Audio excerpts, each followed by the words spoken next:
मैं मोर Singh Meena, कबला Modi girls college, Neemka थाना। आज शिवाजी राज्य, मराठा राज्य और संघ का इतिहास इस चैप्टर को करेंगे, जिसमें मुख्य रूप से शिवाजी, संभाजी, राजाराम और ताराबाई और औरंगजेब से संघर्ष, इस कहानी का अध्ययन करेंगे, जो भी ये पार्ट सेकंड में सिलेबस में भी है और कंपटीशन में भी यहाँ से प्रश्न आते हैं। तो सबसे पहले हम बात करते हैं 17वीं सदी की। 17वीं सदी में मुगल साम्राज्य के विघटन की प्रक्रिया आरंभ होने के साथ देश में स्वतंत्र राज्यों का जो सिलसिला आरंभ हुआ, उनमें राजनीतिक दृष्टि से सबसे शक्तिशाली मराठा थे।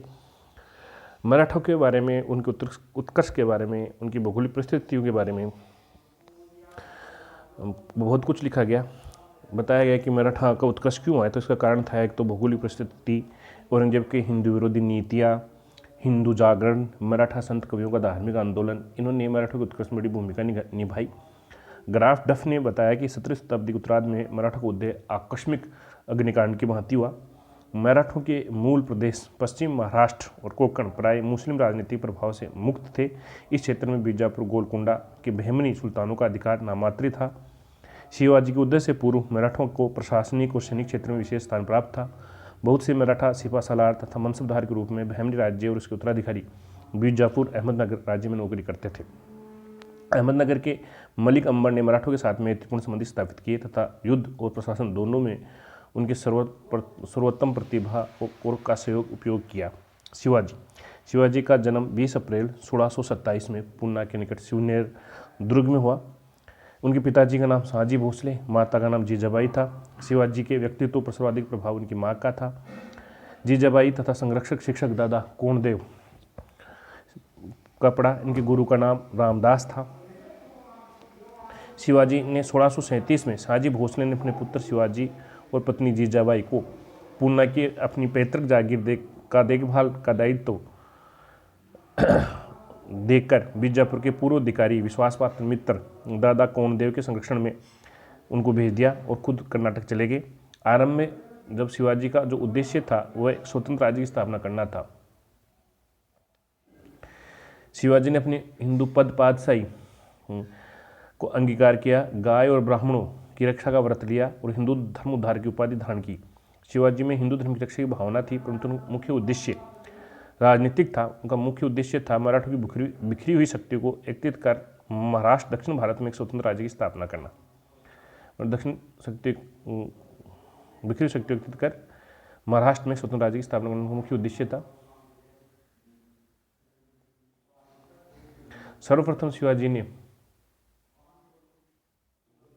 1643 ईस्वी में बीजापुर के सिंहगढ़ के किले पर अधिकार किया। उसके पश्चात 1646 में तोरण पर अधिकार किया। सबसे पहले बीजापुर पर 1643, बीजापुर के सिंहगढ़ पर, फिर 1646 में तोरण पर अधिकार किया।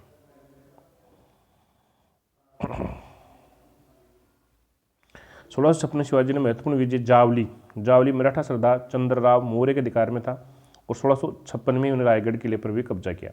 जावली पर 1656, फिर रायगढ़ पर भी 1656 में, सिंहगढ़, फिर तोरण, फिर जावली, फिर रायगढ़। 1657 शिवाजी का पहली बार मुगलों से मुकाबला हुआ, जब वह बीजापुर की तरफ से मुगलों से लड़ा। इसी समय शिवाजी ने जुन्नर को लूटा, जो मुगलों का किला था पहला। इसके पश्चात मुगलों के उत्तराधिकारी युद्ध का लाभ उठाकर उसने कोंकण पर विजय प्राप्त की। शिवाजी की इस विस्तारवादी नीति से बीजापुर शासक सशंकित हो उठे। उसने शिवाजी को शक्ति दबाने तथा उसको कैद करने के लिए 1659 ईस्वी में अपने योग्य सरदार अफजल खां के नेतृत्व में एक सैनिक टुकड़ी भेजी। ब्राह्मण दूत कृष्णजी भास्कर ने अफजल खां का वास्तविक उद्देश्य शिवाजी को बता दिया। शिवाजी और अफजल खां की मुलाकात प्रतापगढ़ के दक्षिण में स्थित पार नामक स्थान पर हुई, जहां पर शिवाजी ने 2 नवंबर 1659 में अफजल खां की हत्या कर दी। 1660 में मुगल शासक औरंगजेब ने शाइस्त खां को शिवाजी को समाप्त करने के लिए दक्षिण का गवर्नर नियुक्त किया। शाइस्त खां ने बीजापुर राज्य से मिलकर शिवाजी को समाप्त करने की योजना बनाई। 15 अप्रैल 1663 ईस्वी में शिवाजी रात्रि में चुपके से पूना में प्रवेश कर शाइस्त खां के महल पर आक्रमण कर दिया और इस आक्रमण के कारण मुगल सेना को काफ़ी क्षति पहुंची तथा शिवाजी की प्रतिष्ठा में वृद्धि हुई। 1664 में शिवाजी ने सूरत पर धावा बोल दिया। यह मुगलों पर एक महत्वपूर्ण किला था।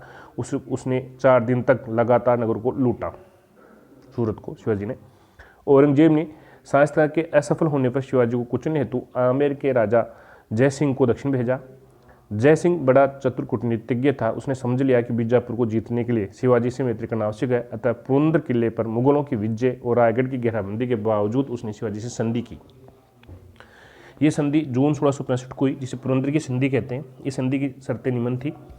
शिवाजी को 4 लाख वार्षिक आय वाले 23 किले मुगलों को सौंपने पड़े। उसके पास सिर्फ 12 किले रहे, शिवाजी के पास 12 रहे। 23 किले किसको दिए? मुगलों को दिए। 4 लाख प्रदेश भी दिया। मुगलों ने शिवाजी के पुत्र संभाजी को पंचधारी उचित जागीर देना स्वीकार कर लिया। शिवाजी ने बीजापुर स्वीकार कर शिवाजी के लिए फरमान खिलत भेंट किया। 1686 में शिवाजी ने जयसिंह के आश्वासन पर औरंगजेब से मिलने आगरा आए। उचित सम्मान न मिलने पर दरबार से उठकर चले गए। औरंगजेब ने उन्हें केंद्र कर जयपुर व आगरा में रखा, परंतु चतुराई से शिवाजी आगरे किले से फरार हो गए। कुछ दिन बाद शिवाजी औरंगजेब के पास पत्र भेजा कि यदि उसने शिवाजी को क्षमा कर दिया तो अपने पुत्र संभाजी को युवराज मुअज्जम की सेवा में भेजा जा सकता है। औरंगजेब ने शिवाजी के इस समझौते को स्वीकार कर शिवाजी को राजा की उपाधि प्रदान की और उसके पुत्र संभाजी को बरार में एक मनसब और जागीर दी। 1670 में शिवाजी मुगलों से पुनः युद्ध आरंभ हो गया। पुरंदर की संधि द्वारा खोए गए अपने किलों को शिवाजी ने पुनः जीत लिया। इन किलों में कोडराना किला सबसे महत्वपूर्ण था।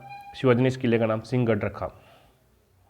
1670 में शिवाजी ने तीव्रगति सूरत पर दोबारा आक्रमण करा और उसे लूटा और मुगलों से चौथ की मांग की। 14 जून 1674 को शिवाजी ने काशी के प्रसिद्ध विद्वान गंगा भट्ट से अपना राज्याभिषेक रायगढ़ में करवाया और छत्रपति की उपाधि धारण की। शिवाजी का अंतिम महत्वपूर्ण अभियान 1677 कर्नाटक अभियान था। इस अभियान का मुख्य उद्देश्य बीजापुर के आदिल शाह राज्य पर अधिकार करना था। इसीलिए उन्होंने गोलकुंडा के 2 ब्राह्मण मंत्री मदन्ना अखन्ना के माध्यम से गोलकुंडा के सुल्तान के साथ गुप्त संधि की।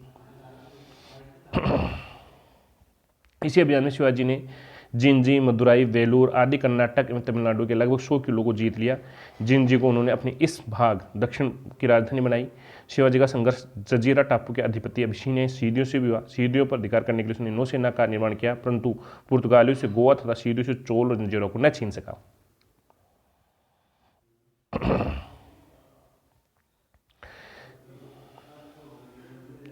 सिद्दी अपना पहले अहमदनगर के आधिपत्य को मानते थे, परंतु 1636 ईस्वी के पश्चात वे बीजापुर के अधीनता में आ गए। शिवाजी के लिए जंजीरा का जीतना अपने कोंकण प्रदेश के लिए आवश्यक था। 1669 में शिवाजी ने दरिया सारंग के नेतृत्व में अपने जल वेड़े को जंजीरा पर आक्रमण करने के लिए भेजा। अपने अंतिम समय शिवाजी ने एक बार फिर बीजापुर के मुगलों के विरुद्ध सहायता दी और 12 अप्रैल 1680 की मृत्यु हुई। जदुनाथ सरकार ने शिवाजी को हिंदू प्रजाति का अंतिम रचनात्मक प्रतिभा संपन्न व्यक्ति और राष्ट्र निर्माता माना। ये थे शिवाजी का प्रशासन। शिवाजी प्रशासनिक व्यवस्था अधिकांश दक्षिण राज्यों मुगलों की प्रशासनिक व्यवस्था से प्रभावित थी, जिसके शीर्ष पर छत्रपति होता था। राजा छत्रपति ये प्रभुत्व संपन्न निरंकुश शासक था। अंतिम कानून निर्माता, प्रशासकीय प्रधान, न्यायाधीश और सेनापति था। शासन का वास्तविक संचालन अष्टप्रधान नामक 8 मंत्री करते थे, जिसका कार्य राजा को परामर्श देना मात्र था। इसे किसी भी अर्थ में मंत्रिमंडल नहीं कहा जा सकता था। प्रत्येक मंत्री राजा के प्रति उत्तरदायी तथा उसके सचिवों के रूप में कार्य करता था। सामान्यतः मंत्रियों का कार्य शिवाजी के निर्देशों का पालन करना था और अपने विभागों की निगरानी करना था।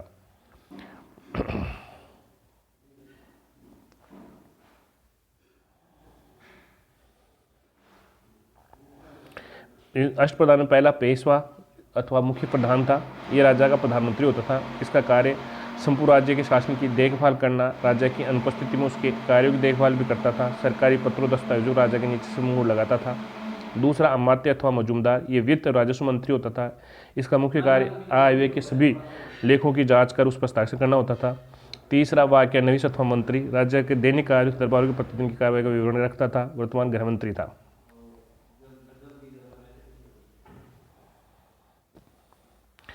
चौथा सुरुनवीस अथवा सचिव, राज्य के पत्र व्यवहार का कार्य देखता था, प्रगुण की साहब की जांच करता था। पांचवा दबीर सुमंत विदेश मंत्री होता था। छठा सेनापति अथवा सरे नौबत, ये सेना की भर्ती, संगठन, रसद आदि का प्रबंध का कार्य करता। सातवां पंडित राव,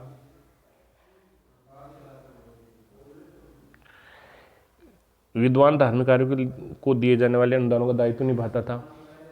आठवां न्यायाधीश, ये मुख्य न्यायाधीश होता था। राजा के बाद इसके अधिकार क्षेत्र में राज्य के समस्त दीवानी तथा फौजदारी मामले आते थे। विभागीय दायित्व के निष्पादन के साथ 2-3 मंत्री, पेशवा, सचिव, मंत्री वाक्य न्यूज को बड़े प्रांतों का प्रभारी बनाया जाता था। अष्टप्रधान में पंडित राव और न्यायाधीश के अतिरिक्त सभी मंत्रियों को अपने असैनिक कर्तव्य के अतिरिक्त सैनिक कमान संभालनी पड़ती थी। चिटनीस, पत्रचार, लिपिक, मुंशी भी महत्वपूर्ण अधिकारी था जो एक प्रकार से सचिव का कार्य करते थे। शिवाजी ने अपने राज्य को 4 प्रांतों में विभक्त किया। प्रत्येक प्रांत राज्य प्रतिनिधि वायसराय के अधीन होता था जो राजा की मर्जी पर बना रहता था। प्रांत सूबों को फरगनों, तालुकों में विभाजित किया। फरगनों के अंतर्गत तरफ और मौजे आते थे। स्वराज्य प्रदेश सीधे शिवाजी का अधीन था। जागीर प्रथा समाप्त कर दी गई थी। अधिकारियों को नगद वेतन प्रदान किया जाता था। सेना, शिवाजी ने नियमित स्थायी सेना का गठन किया। सेना के मुख्य भाग थे पैदल और घुड़सवार सेना। घुड़सवार सेना 2 भाग थे। वर्गीय व घुड़सवार सैनिक थे जिन्हें राज्य की ओर से घोड़े और शस्त्र दिए जाते थे। सीलेदार स्वतंत्र सैनिक होते थे जो अपना अस्त्र शस्त्र स्वयं रखते थे। 25 अश्वरों की एक टुकड़ी होती थी। 25 घुड़सवारों का एक हवलदार अधीन होता था।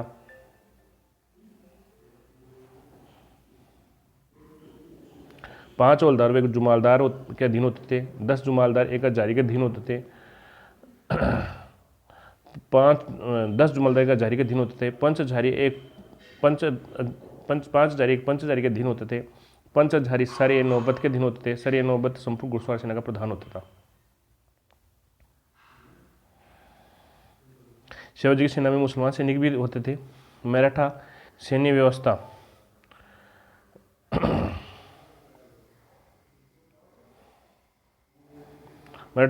विशिष्ट लक्षण थे। किले में 3 अधिकारी होते थे।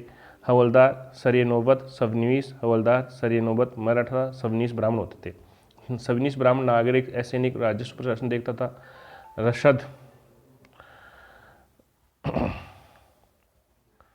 रसद और सैनिक सामग्री की देखभाल कारखाना नवीस करता था। विश्वासघात को रोकने के लिए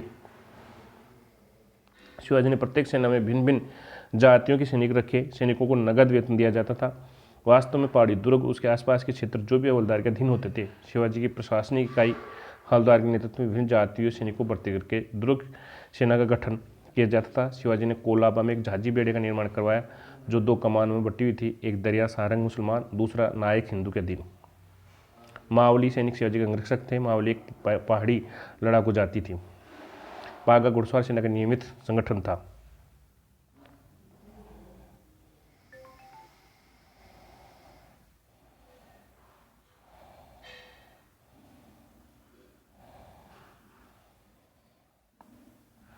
राजस्व प्रशासन, शिवाजी की राजस्व व्यवस्था अहमदनगर राज्य में मलिक अंबर द्वारा अपनाई गई रेतवाड़ी प्रथा पर आधारित थी। शिवाजी ने अपनी भूमि को ठेके पर देने की प्रथा को त्याग दिया। भूमि को पैमाइश के आधार पर उत्पादन अनुमान लगाया जाता था। आरंभ में शिवाजी ने पैदावार का 33% लगान वसूल करवाया, परंतु बाद में स्थानीय करों तथा चुंगी को माफ करने के बाद इसे बढ़ाकर 40% कर दिया। राजस्व नगद वस्तु जजिया के रूप में चुकाया जाता था। नए इलाके बसाने को प्रोत्साहन देने के लिए किसानों को लगान मुक्ति भूमि प्रदान की जाती थी। शिवाजी के निर्देशानुसार 1679 ईस्वी में नाजी दत्तों ने विस्तृत भू सर्वेक्षण करवाया जिसके परिणामस्वरूप नया राजस्व निर्धारण हुआ। लगान व्यवस्था के लिए शिवाजी का राज्य 16 प्रांतों में बांटा गया। प्रांतों को तरफ मौजों में बांटा गया। तरफ का प्रधान कारकुन कहलाता था और प्रांत का सूबेदार कहलाता था। गांव के प्राचीन पैतृक अधिकारी पाटिल, जिले के देशमुख देशपांडे होते थे।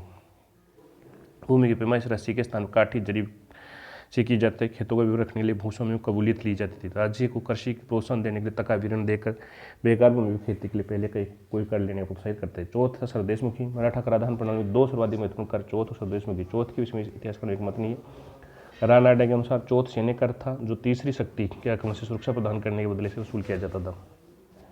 सरदेशाई चौथ विजित क्षेत्र वसूल किया जाने वाला कर था। जदमा सरकार मराठा आक्रमण से बचने के लिए एवज वसूल किया जाता था। सरदेश में की आय का 10% से 1/10 अंश रूप में होता जो अतिरिक्त कर था। शिवाजी के अनुसार देश के वंशानुगत सरदेशमुख प्रधान मुखिया होने के नाते लोगों के हितों की रक्षा के बदले उन्हें सरदेशमुख लेने का अधिकार है। ईश्वरी प्रसाद देसाई देशमुखों का मुखिया सरदेशमुख कहलाता है।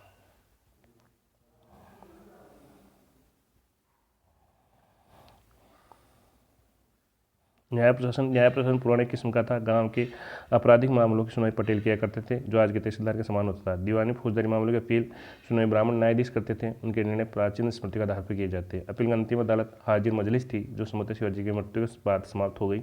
संभाजी ने 1689 तक शासन किया। राजा राम ने 1689 1700 तक, शिवाजी देते ताराबाई 1700 तक। राजा राम की मृत्यु के बाद उसकी विधवा पत्नी ताराबाई ने 4 वर्षीय पुत्र शिवाजी द्वितीय के नाम से गद्दी पर बिठाया और मुगलों से स्वतंत्र संघर्ष जारी रखा। उसे ताराबाई, रायगढ़, सतारा, सिरगढ़ आदि किलों को मुगलों से जीता। शाहू 1760-1748 तक शासन किया।